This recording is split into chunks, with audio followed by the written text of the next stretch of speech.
It is an honor and privilege for your servant to officially confer our Senior Pastor Emeritus.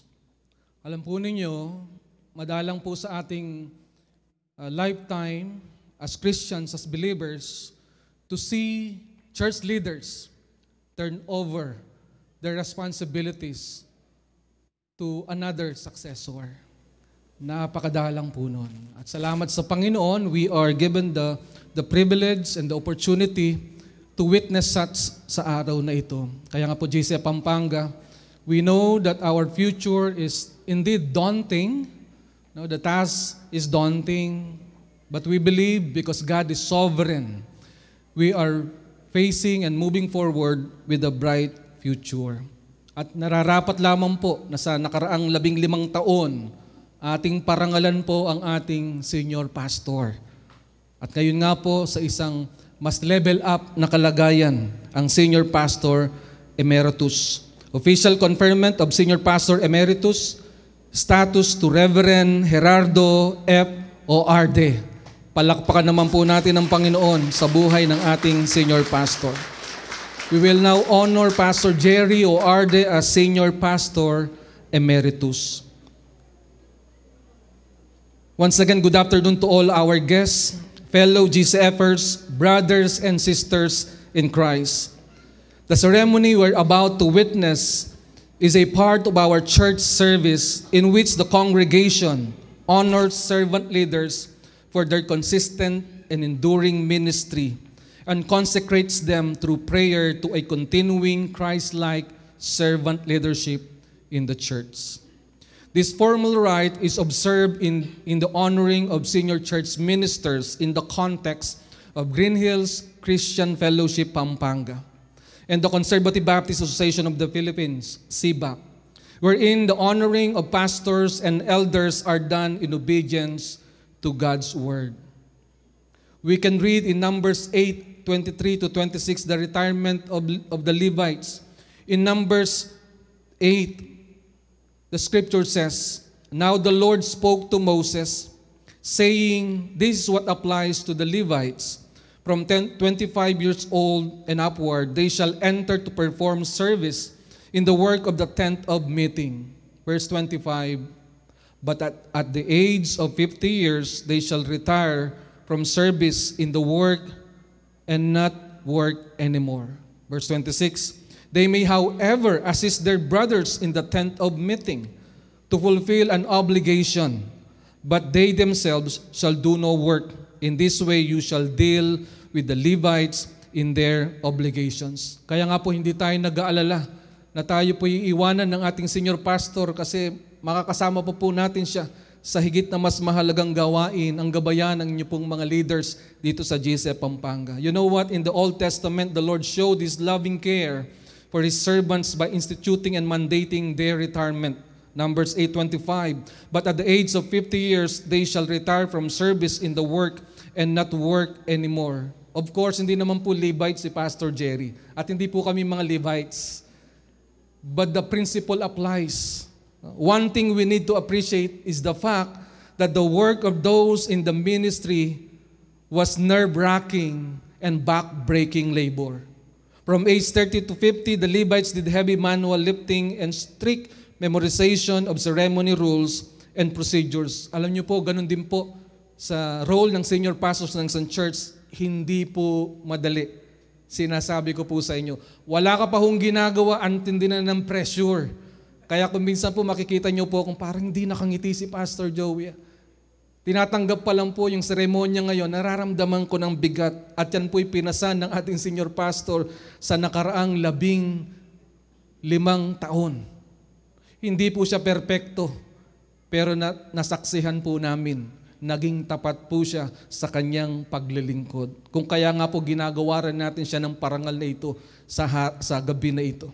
And in context of Numbers 8:23 to 26, there were two types of labor that the Levites did. First, the manual labor of butchering and lifting heavy animal sacrifices. And secondly, giving assistance and guarding duties. Levites above the retirement age of 50 were allowed on a voluntary basis to go back and assist their brother Levites in the guard duty. But they were not allowed to get back and do the heavy lifting. A perfect example of how God cares for His servants. Here we can see that God never uses and abuses His servants. The Lord cares for those in the ministry. He neither requires His servants to give what is unreasonable, nor demand from them labors that are unjust and intolerable. The Lord knows His servants' limitations and does not load them with unbearable weights. He provides for their needs and keeps them from labor-related hazards.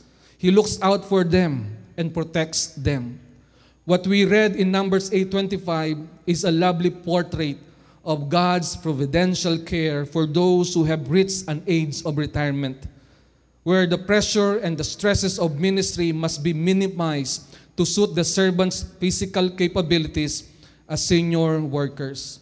Konti lamang pong paalala sa atin. Bago po mag-retire si Pastor Jerry, dinapuan siya ng maraming sakit. No? Kaya nga po ang kanyang doktor, sinabihan siya, bawal daw po ma-stress sa kanya.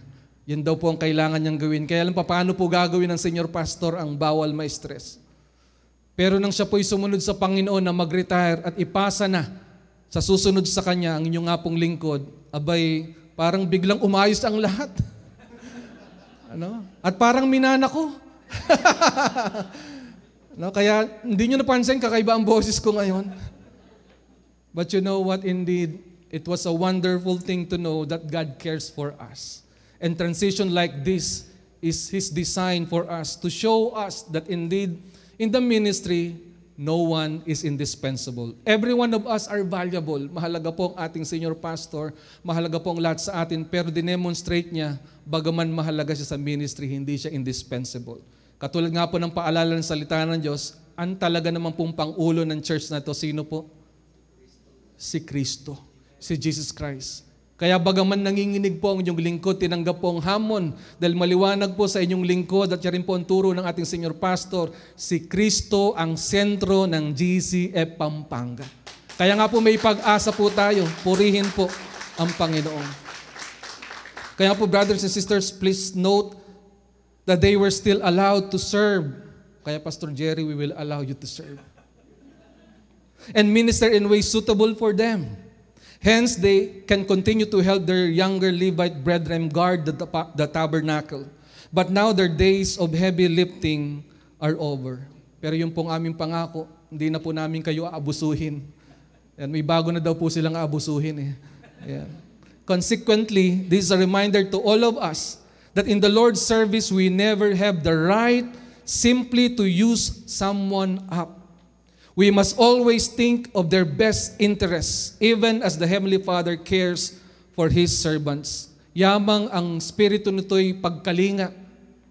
Tayo po rin ay namamanata sa gabi na ito para po kay Pastor Jerry at kanyang pamilya. Ang paalala po ni Paul sa 1 Timothy 5:17, let the elders that rule well be counted worthy of double honor, especially they who labor in the word and doctrine. And I believe yan pa rin po ang ministry na pwedeng gampanan po ng ating lingkod na si Pastor Jerry bilang Senior Pastor Emeritus. Dahil nga po pinagkalooban siya ng gift para magturo at mangaral, I believe yan pa rin po gifts na yan at panawagan ang gagamitin ng ating Panginoon. Kami po yung nag-blood compact. Ay hindi pala. Simbolo lang, wala pong blood. Na mas mamatamisin pa namin na ipagpatuloy ang disciple making ng church na ito, no? Ng magka-partner. We collaborate. Ang marami pong churches, pag nag-retire ng senior pastor, babay na, wala na. Tandaan po natin, 16 na po kaming magkasama. Ngayon pa po ba kami maghihiwalay? Wala po kayong narinig ni minsan na sa amin pong dalawa kami po'y nagbangayan. Opo, merong na-strain sa aming relationship. Hindi po kami talaga magbarkada. Pero magka-close naman kami, close enough to be one in the Lord in pursuing God's vision for our church. That together we will know Christ deeply and make Him known widely. Kaya katulad po ng paalala ni Paul, Pastor, may the Lord bless this church to honor you, not only by saying thank you. Kasi po yung thank you po, hindi po pwedeng pangbayad ng gas yun eh. No? Nawahigit pa po doon. And I hope you will rally with me. 1 Timothy 1:12, ang sabi po, I thank Him who has given me strength, Christ Jesus our Lord, because He judged me faithful, appointing me to His service without a shadow of doubt. Our senior pastor faithfully served us by the grace of the Lord. We will now proceed with the procession of the senior minister to be honored with the following symbols. The robe, which will be brought to us by Senior Ministry Coordinator Olive Bartolome. The vestment stole will be bring to us by Pastor Boy Soliman. The Bible, Pastor A.J. Donarber.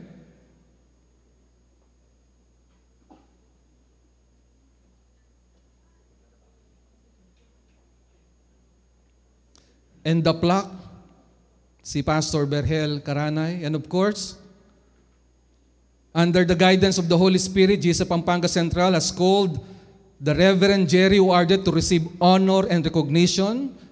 So Pastor Jerry, together with your family, si Ate G, si Antea, si Carlos will join you. So we will now don the robe and vestment stole to Reverend Jerry Uarde and honor him, setting him as an example of faithful Christian ministry and service according to the faith and order of Green Hills Christian Fellowship Pampanga and the Conservative Baptist Association of the Philippines.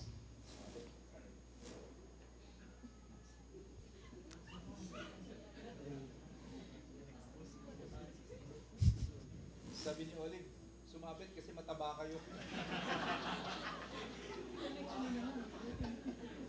Huling parangal na lang, sinasabihan pang mataba.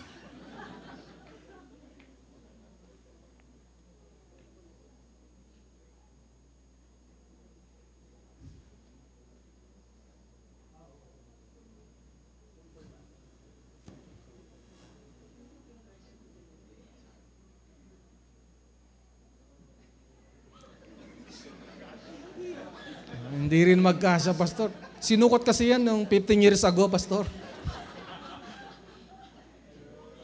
Ayan.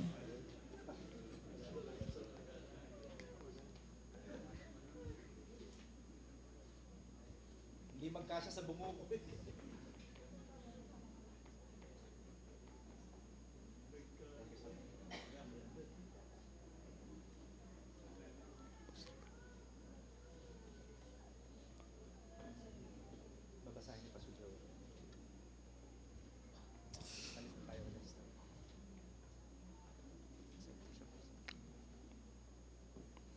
We will be awarding a plaque of appreciation as Senior Pastor Emeritus for Pastor Jerry. Our sovereign God called you into faith in Jesus Christ as a young man, planted in your heart the desire to follow Him, trained you and equipped you through His Word and through His church, called you into ministry at GCF Pampanga in 2010, and provided for a journey of pastoral studies, put you in charge as an under-shepherd of our great shepherd over his flock through installation as senior pastor in 2011, and has faithfully given you both the capabilities and the opportunities to serve well in various aspects, such as preaching, teaching, evangelizing, discipling, administering, and worshiping, which are altogether essential for building up of the body of Christ. That is in our local context, GCF Pampanga. Our gracious God has given you more than 30 years of active, willing, joy-filled, and spirit-led service, even through many challenges, hardships, sufferings, and even self-insufficiency. All these years, you have demonstrated complete reliance on the power and grace of God, submission and surrender to His will, and the working by the Holy Spirit. keeping on and pressing on for the sake of God's call, striving hard towards the goal and prize for which God called you heavenward in Christ Jesus. Our loving God has made you an instrument by which His people have experienced the love of Christ extended through you. To the weak, to the needy, to the overburdened, to the guilt-stricken, to the sick, to the grieving, to the rejoicing, and most importantly, those striving to follow Christ. Your demonstration of sincere care and concern, your good example of keeping with sound doctrine, gentle instruction, and correction, your testimony of determination for purity of heart, proven character, and Christ-centered consecration of yourself have been and are still being used by God to guide everyone who have come behind you in following hard after Christ. Our faithful God has bestowed on your faithfulness. You have run the race of proclaiming the gospel of Christ. You have fought the good fight of sanctification through God's word, and you have kept the faith in which even the faith of most of us have found strength and courage and hope and joy and love. In recognition of all these truths, backed up by evidence of the fruits of your service to God and His church, as a tribute from your co-workers in this ministry that is entrusted to us by God, you are commended publicly and now named by the church to the status of Senior Pastor Emeritus, awarded this 26th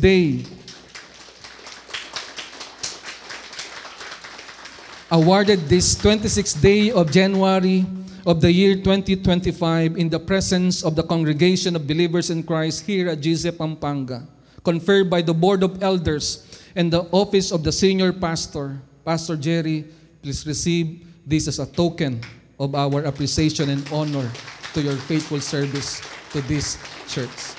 Praise the Lord. So ngayon po si Pastor Jerry kasama po ni Ate G, ni Antea at ni Carlos, atin po silang ipapanalangin.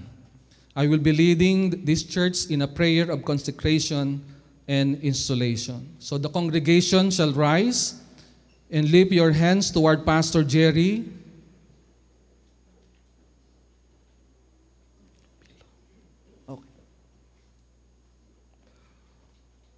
While the incumbent elders and deacons, please come forward.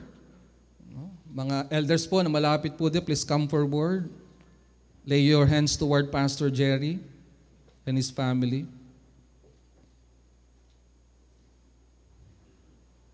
Shall we pray? Almighty God, our Heavenly Father, thank you so much for the life and service of Pastor Jerry, together with his wife and children. Lord, when all of us are asleep and do not notice what he do for the church, you know everything. You know all the sufferings, the sacrifices of our pastor. But thank you so much because you're a good God who rewards your servant leaders.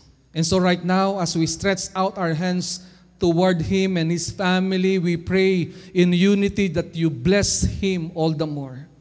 That you will protect him and them, his whole family, from the works of evil men, of the devil and his demons. May you prosper the works of his hands together with his wife and Antea and Carlos. Would you bless them indeed beyond their imagination? Would you multiply their joys, O Lord, so that the sufferings of the past will not burden them anymore. That you will increase their faith because they know that you are a sovereign God. And enable as well as we pray for them to be blessed, you bless GC Pampanga. That in return, we will bless them even in tangible ways. That Lord, you will use us as your channel of blessings to prosper them as well. Because they have used their younger years to serve you in this church. And may we return the favor, O Lord, not because of who they are, but because we emulate you as our God, a generous God, a God who is so good, who rewards for His faithful servants. We ask all these things, Lord, with gratefulness in our hearts, and this is our prayer in Jesus' mighty name, and all the people of God say, Amen and Amen.